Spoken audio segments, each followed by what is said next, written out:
You should see us checking the hotel room with him walking down the hallway.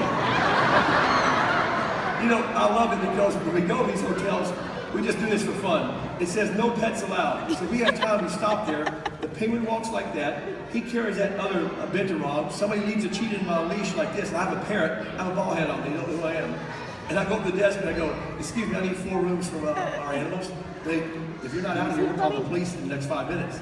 And so I made this up. I said, ma'am, according to the federal government, 50-3B is an endangered species and we can stay anywhere. They go, oh, we're sorry. And then all of a sudden, I get 4 rooms, but I don't stay there. I just have fun with it. So anyway, but this is trout. How many of you remember Happy Feet, my friend who's now up there, Robin Williams, remember that? Well, these penguins actually walked down the red carpet with him many years ago when they opened Happy Feet in Los Angeles. But this is a warm weather penguin. Now, if you ever ask this question, how many species of penguin live in Antarctica? How many live in Antarctica where it's cold? I mean 40 to 100 below zero. Only 5 out of like 19, only 5 live in cold weather, and there are many species of penguins. This is a black-footed penguin from South Africa. This animal cannot live, for example, if this animal, I remember 4 years ago, it snowed here, I know that for a fact. I mean, maybe it's 5 years, who cares? I just think it was like 10 inches of snow. We couldn't even get our trucks out of here. So it was real cold. If that happened to this penguin, he would not last 24 hours. However, the penguins at the South Pole, when I go down there to film the emperor king penguins, the big ones, you saw marcher penguins, those animals can go to 40 to 80 below zero. They have more blubber on them. The penguin has more feathers per square inch than any bird in the world. Even this one, but it doesn't have the blubber.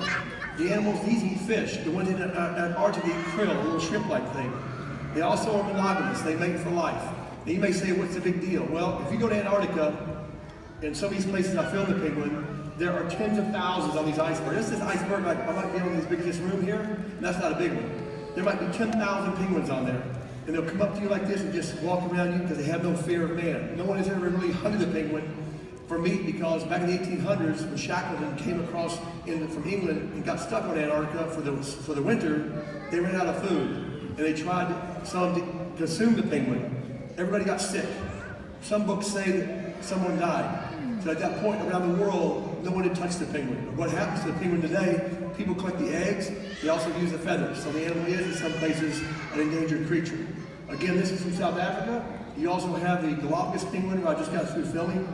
You also have the Magellanic penguin. So you have different penguins throughout the world. So I just wanted to bring him up here because the female, by the way, will lay 1 or 2 eggs. Within 60 seconds, that male, because it's monogamous, he sits on the egg. Guess how long he sits on it? Without ever moving, not 1 inch. He sits on it for 30 to 40 days. The female says, I'll see you later. That's her husband. And she goes out to sea with all her girlfriends, and they stay out there for 30 or 40 days, eating everything, having fun. And this poor guy hadn't had a thing. He's about half dead when she comes back. Nice. It hatches. And so I think you ladies owe us males a lot of applause. Okay, thank you for being here.